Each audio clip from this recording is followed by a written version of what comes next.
Բարև ձեզ, Վարշավայից իր աշխատանքն է շարունակում ՎՏ Հայաստան Նյուզը։ Ես Ռազմիկ Մարտիրոսյանն եմ, այս թողարկմանը կներկայացնենք։ Նիկոլ Փաշինյանն աշխատանքային այցով Ռուսաստանում է։ Ինչ է քննարկվել Միշուստինի հետ հանդիպմանը։ Ուժեղ Հայաստան եւ Հայաստան դաշինքները վերցնում են մանդատները։ Երբ կկառուցվի մետրոյի Աջափնյակ կայարանը, սահմանափակվելու է մարդատար մեքենաների մուտքը Երևան։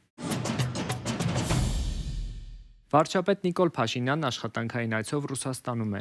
Եկատերինբուրգում նա մասնակցել է Իննոպրոմ 2026 միջազգային արդյունաբերական ցուցահանդեսի շրջանակում անցկացվող Ինդուստրիա 360 արտադրություն առանց սահմանների թեմայով լիագումար նիստին։ Հայաստանը հանձնառու է Ռուսաստանի հետ հարաբերությունների հետագա զարգացմանը եւ ուզում է մնալ ԵԱՏՄ-ում։ Ռուսաստանի վարչապետ Միշուստինի հետ հանդիպմանն ասել է Նիկոլ Փաշինյանը։ Ռուսաստանի վարչապետ Միխայիլ Միշուստինն առանձին հանդիպումներ է ունեցել Նիկոլ Փաշինյանի, նաև Բելարուսի եւ Ղրղըզստանի վարչապետերի հետ։ Հայկական կողմի նախաձեռնությամբ հուլիսի սկզբին Նիկոլ Փաշինյանի եւ Միխայիլ Միշուստինի միջև հեռախոսազրույց էր կայացել։ Ավարտին կողմերը նույնաբովանդակ հաղորդագրություն էին տարածել, ըստ որի քննարկվել են ռուս-հայաստանյան փոխգործակցությունը տարբեր ոլորտներում։ Ուժեղ Հայաստան եւ Հայաստան դաշինքները վերցնում են մանդատները։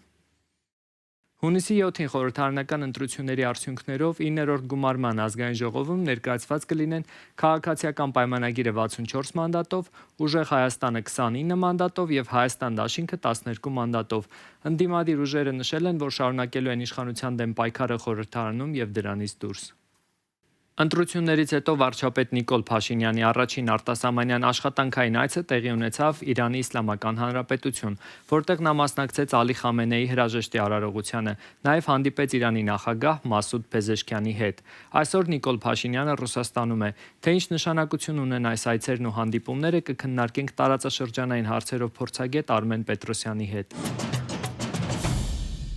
Պարոն Պետրոսյան, հայ-ռուսական լարված հարաբերությունների ֆոնին Նիկոլ Փաշինյանը Ռուսաստանում է, հանդիպեց Միշուստինի հետ, ինչ կարող է փոխել հայ-ռուսական լարված հարաբերություններում այս այցը։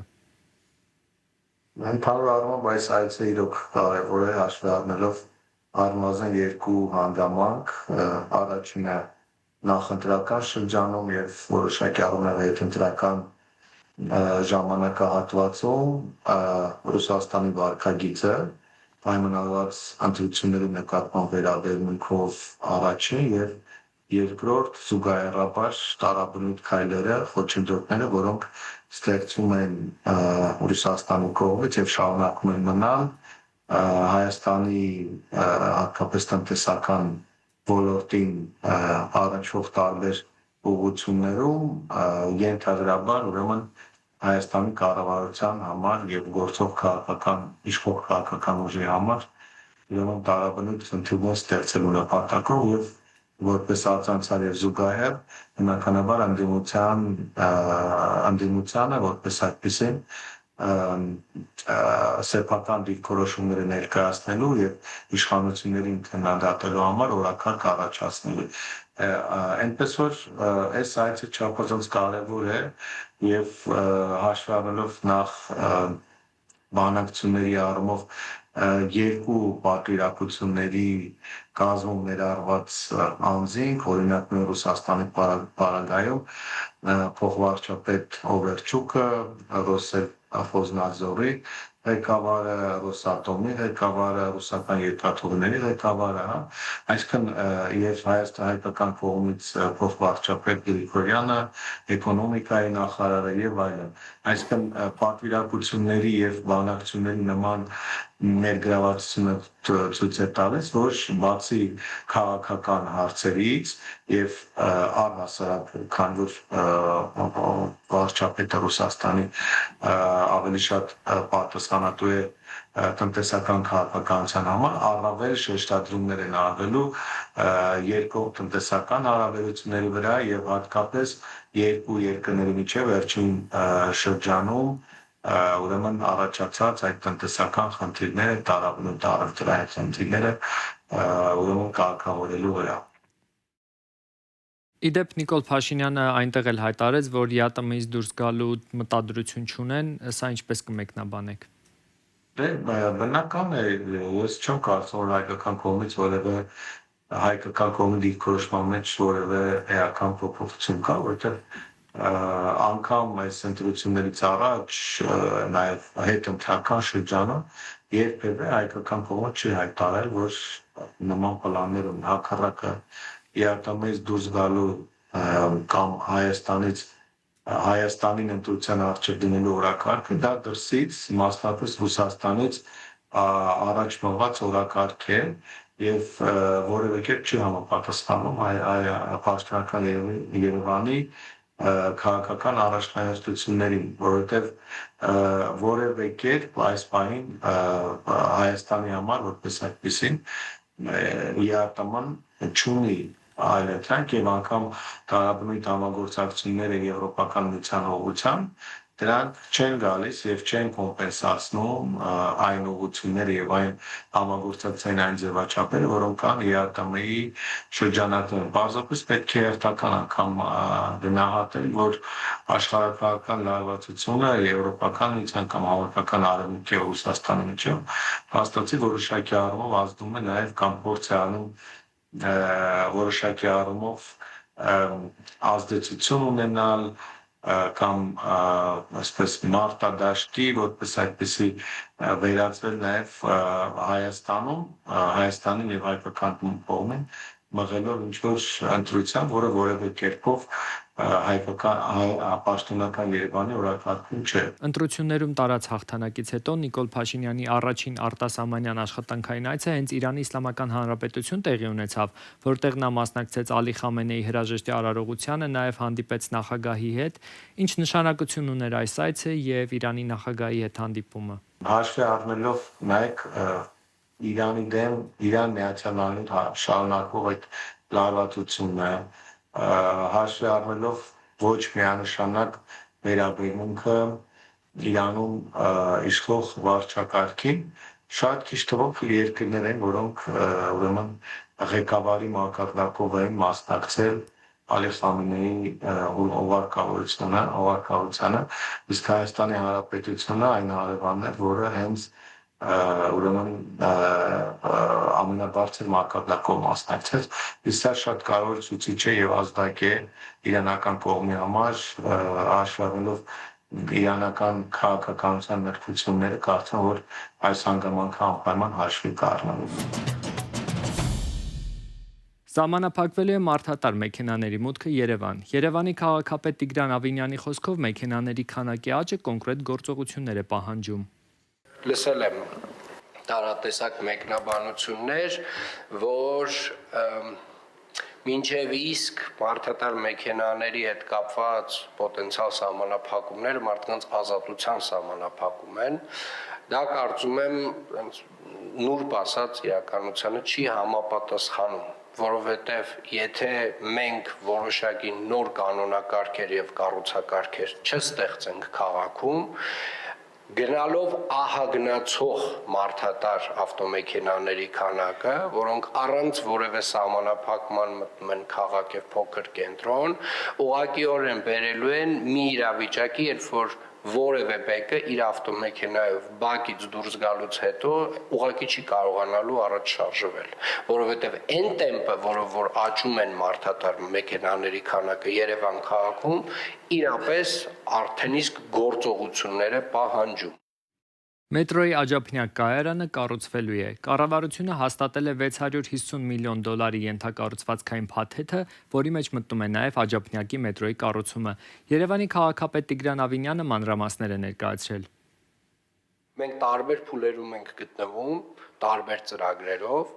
եւ ամենահասունը կարելի ասել, ամենամոտը աջափնյակի մետրոյի կայարանի կառուցման ծրագիրն է, եւ գիտեք, ես հասկանում եմ նաև այն մարդկանց, ովքեր որ թերահավատորեն են մոտենում այս process-ին։ Պատկերացրեք, 2008 թվականից Հայաստանի Հանրապետությունում մարդիկ խոսք են տվել, որ աջափնյակի մետրոյի կայարանը կառուցվելու է։ Հիմա 2026 թվականն է։ Եվ իրականում մենք էլ 2022-23 թվականից շատ հաստատակամ այդ խոստումները տվել ենք եւ շատ գործուն քայլեր ենք արել նաեւ այդ ուղղությամբ։ Առաջին հերթին մենք պատվիրել ենք նախագիծ եւ այսօր ունենք նախագիծ եւ նախահաշիվ աջափնյակ մետրոյի կայարանի։ Բայց նաեւ պետք է հասկանանք, որ որևէ մի ծրագիր, որ չես իրականացնում տասնամյակներով, դրա գիտելիքը եւ դրա կառավարման կարողությունը վերանում է երկրից։ Երևանում հեղեղատար համակարգի հարցը շարունակում է օրակարգային մնալ։ Հորդառատ անձրևների արդյունքում մայրաքաղաքի մի շարք փողոցների եւ գետնանցումներ հեղեղվում են, իսկ բնակիչներն ու տնտեսվարողները վնասներ կրում։ Պատասխանատու կառույցները վստահեցնում են, խնդիրը միայն անձրևի քանակը չէ, այլ նաեւ տասնամյակներով չարդիականացված հեղեղատար համակարգը։ Թեմային իմ գործընկեր Ասպրամ Ավանեսյանն է անդրադարձել։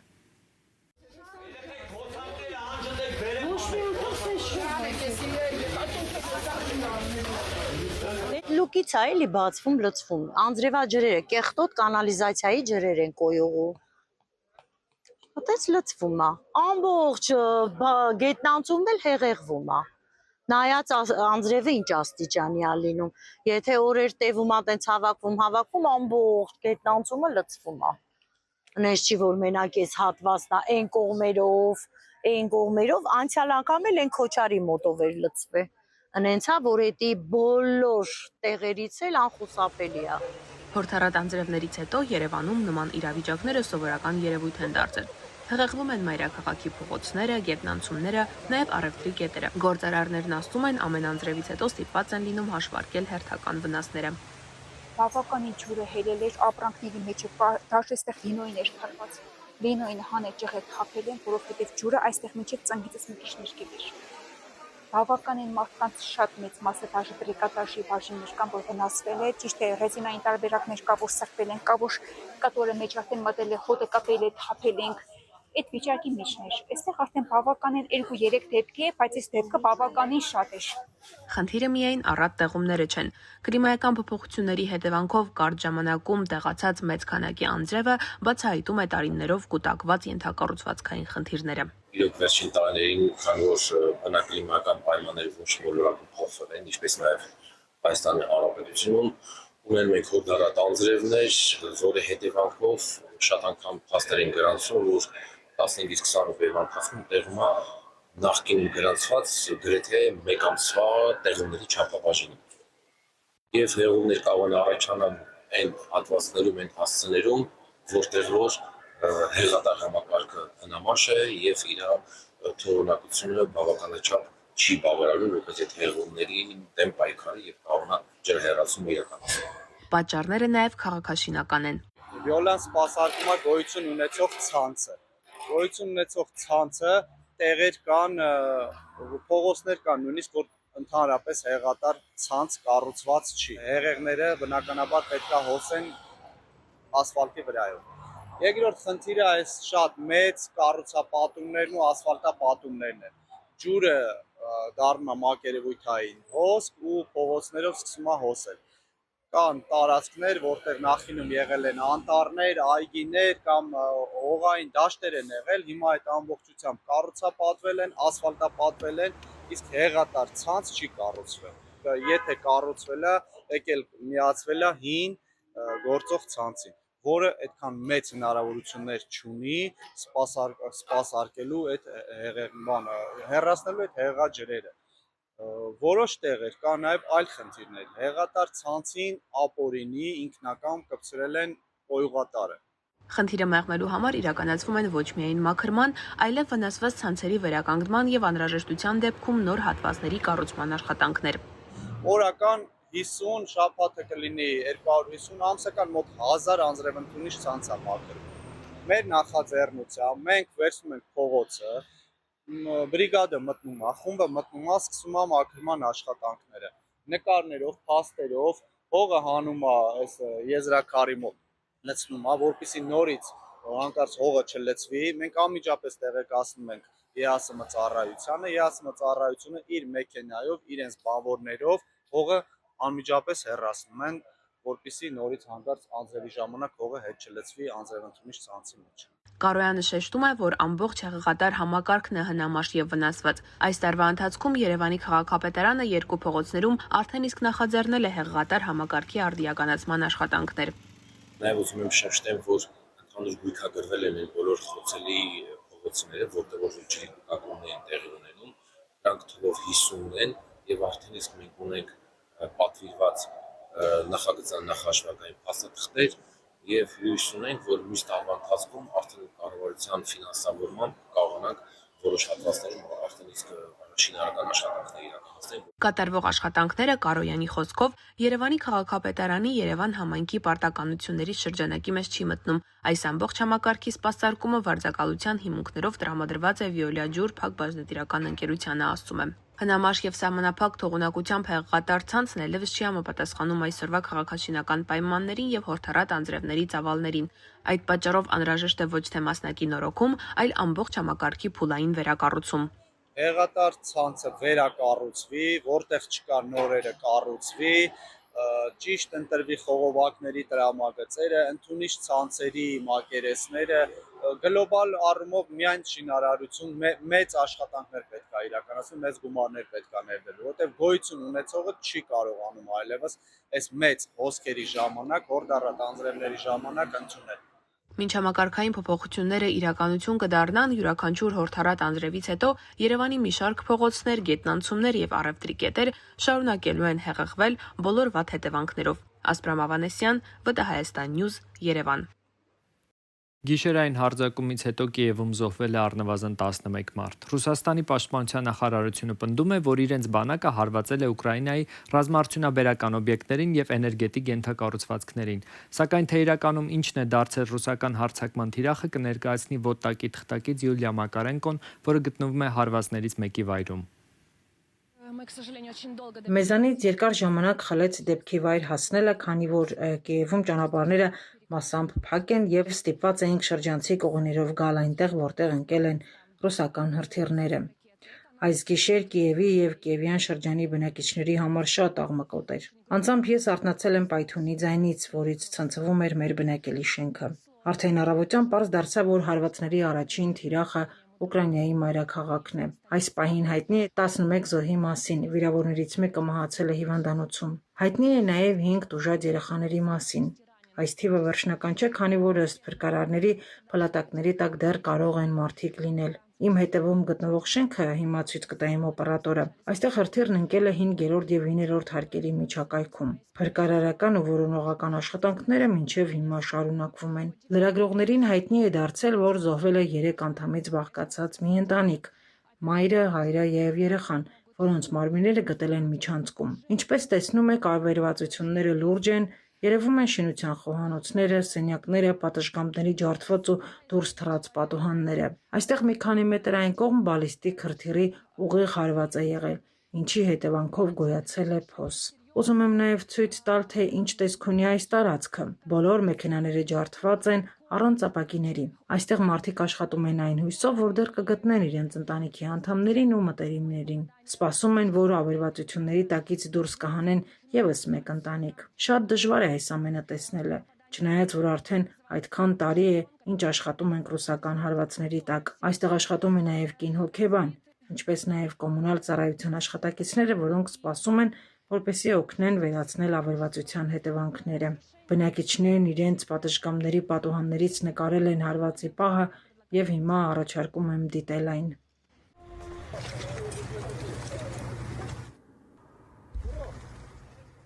Այս թողարկման համար նախատեսել էինք այսքանը։ Հետևեք մեզ ՎՏՀ News-ի Facebook-յան եւ YouTube-յան հարթակներում, որպեսզի բաց չթողնեք օրվա կարևոր նորությունները։